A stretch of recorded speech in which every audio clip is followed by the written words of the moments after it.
첫 번째입니다. 자, 언어 유형에 필요한 기술들입니다. 첫 번째, 자, 가로 아니면 세로이다 이란 말씀을 드려보겠습니다. 여러분 생각보다 있지 않습니까? 이 언어 문제에 대해서 어려움을 토로하신 분이 좀 종종 있습니다. 물론 아까 말씀드린 대로 언어 문제는 쉬운 거 아닙니다, 여러분. 다만 다른 거에 비해서 조금 더 수월하게 느낄 뿐인 거죠. 그런데요, 이 언어 문제에서 상당히 밀린 분들은 심리적으로도 굉장히 좀 박탈감 느낍니다. 왜? 다른 친구들은 상당히 잘 푸는데 난 왜 힘들까라는 생각을 하게 되는 거죠. 물론 그 중에 큰 이유 중에 하나로선 이 독해에 대한 기본적인 능력이 좀 부족해서 그럴 수 있습니다. 하지만 여러분, 독해에 대한 능력이 부족하면 다른 문제 유형들도 풀 수가 없습니다. 보통 독해에 대한 기본기가 좀 떨어지면 전체 사안 판단에서 특히 언어라든지 사안 판단 점수가 상당히 좀 낮으셔야 되는 거죠. 거의 뭐 언어로 친다면 60점대 이하, 사안 판단으로 친다면 50점대 더 이하.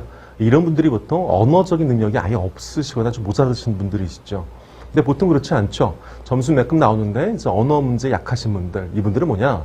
언어에 대한 독해라든지 이해가 부족해서보다는 어떻게 언어 문제를 소화해낼지 이 방법을 좀 익숙하게 이제 얻지 못해서 그렇습니다. 그러다 보니까 좀 빨리 풀고 싶은 마음 강하고 이 문제를 효율적으로 푸는 방법 모르겠고 이러니까 자꾸만 과부하가 생기죠. 그러니까 정보가 잘 파악되지 않고 도돌이표가 되는 거죠. 읽어도 잘 되지 않고요. 자, 거기에 대한 해법으로서 이제 하나씩 알려드릴 텐데요. 첫 번째입니다. 글은요, 가로 아니면 세로로 된다. 이 말씀입니다. 자, 이 말은 무슨 뜻이냐? 이겁니다. 글을 전체를 파악할 때 있지 않습니까? 이 글 전체를 파악할 때 여러분께서 보통 첫 줄부터 쭉 자세히 읽으시죠? 예, 이런 방법 하셨으면 여러분께서는 분명히 피로도가 좀 급증할 수밖에 없습니다. 특히 재심이 길수록 글을 읽으면서 피로도가 쌓입니다. 시간 흘러가는데 읽어도 기억도 안 나고 이런 식이란 거죠. 그렇죠? 그러다 보니까 자꾸만 여러분께서 마음 급해지고 선택지 갔다가 올라오더라도 답이 안 나오고 이런 악순환이 반복되는 거거든요. 자, 이렇게 하십시오, 여러분. 글은 뭐다? 가로 아니면 세로로 구성되어 있습니다. 그럼 그 말은 뭘까? 글의 세부적인 내용을 파악하기 전에 대략적으로 글이 어떻게 구성되어 있는지, 어떤 형태의 글인지 예를 좀 머릿속에 좀 생각해보라는 뜻입니다. 자, 문제 봅니다. 보셨죠? 그럼 보고 나서 제가 제일 먼저 시킨 게 있습니다. 하나, 둘, 셋. 맞습니다. 첫 번째 뭐죠? 문단의 수를 보는 겁니다. 자, 여러분께서 한번 기출을 좀 보시죠. 기출 볼 때 여러분께서 보통 문단의 수를 보십니까? 그렇지 않죠. 보통 첫 줄부터 읽으시죠. 그게 아니에요. 자, 문단을 읽어보십시오. 몇 문단입니까? 두 문단, 세 문단, 네 문단? 보통 보니까 한 세 문단에서 네 문단 있죠? 19번, 20번에, 39번, 40번에 있는 해당되는 글들은 좀 길죠? 보통 걔들이 6개 내지 5개 내지 6개 문단 구성되어 있죠. 그러니까 이게 뭐냐? 하나의 문단별로 정보를 준다는 뜻입니다. 그럼 여러분, 덩어리가 세 문단짜리야. 어떻지? 정보 3개 주는 거죠. 덩어리 4개입니다. 어떻습니까? 정보 4개죠? 보통 덩어리 4개면 밑에 기억, 니은, 티귿, 리을입니다. 그럼 그 얘기는 뭘까? 하나의 덩어리마다 보통 선택지 하나를 담당하게 되죠. 그럼 여러분께서 기억법 문제 풀었어. 기억법 문제 풀 때 썼던 덩어리 있지 않겠습니까? 그건 어떻게 하시면 돼요? 제끼신 겁니다. 보통 90%가 1:1 매칭이 되거든요. 이것만 잘 활용하셔도 여러분께서 문제 풀 때 한결 좀 도움을 받을 수가 있으시게 되는 거죠. 따라서 무슨 얘기냐? 이 가로와 세로 구성되어 있다. 이 말은 전체 글의 큰 흐름을 좀 보라는 뜻입니다. 알았죠? 그러기 위해서 어떻게 보셔라? 문단 수를 먼저 딱 보신 겁니다. 오케이? 자, 두 번째입니다. 이제 문단의 모양을 보실 필요가 있습니다.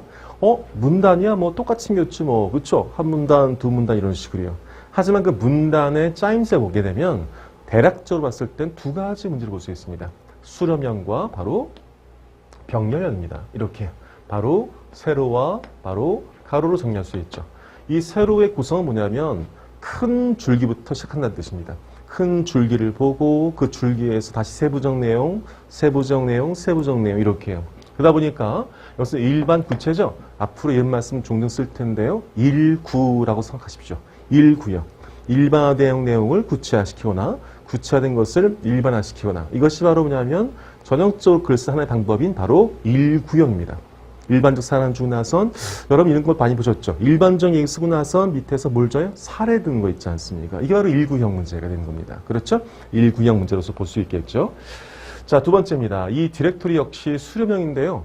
이 그림을 좀 잘 그렇게 보세요, 여러분. 자, 이 그림이요. 이렇게 1단, 2단, 3단으로 된 디렉토리죠?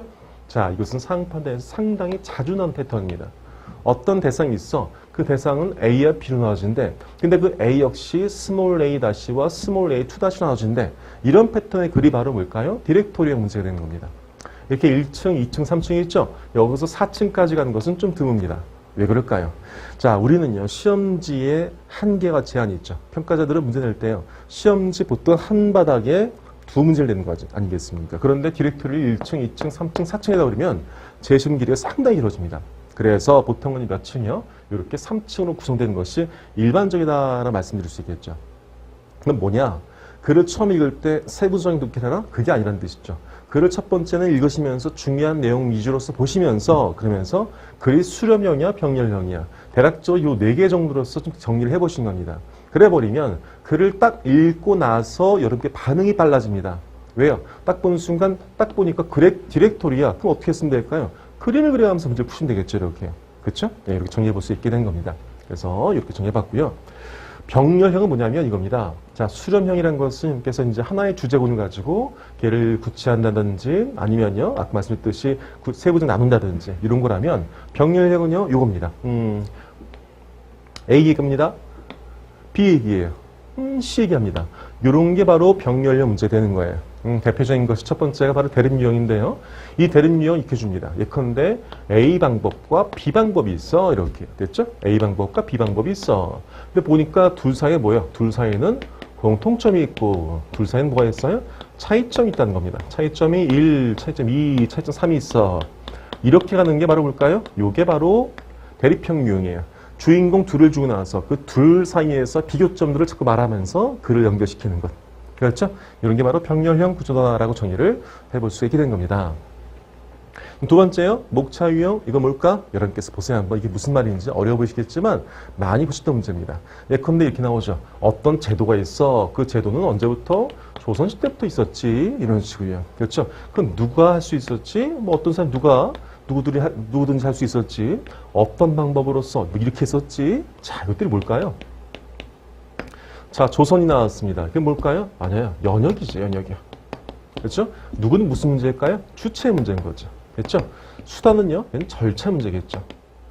이렇게 목차를 가지고 글이 구성된 겁니다. 여러분 아마 이런 말들이 좀 보시면 어떻습니까? 잘 보시죠? 근데 이렇게 한번 상판단 문제를 보도록 해보세요.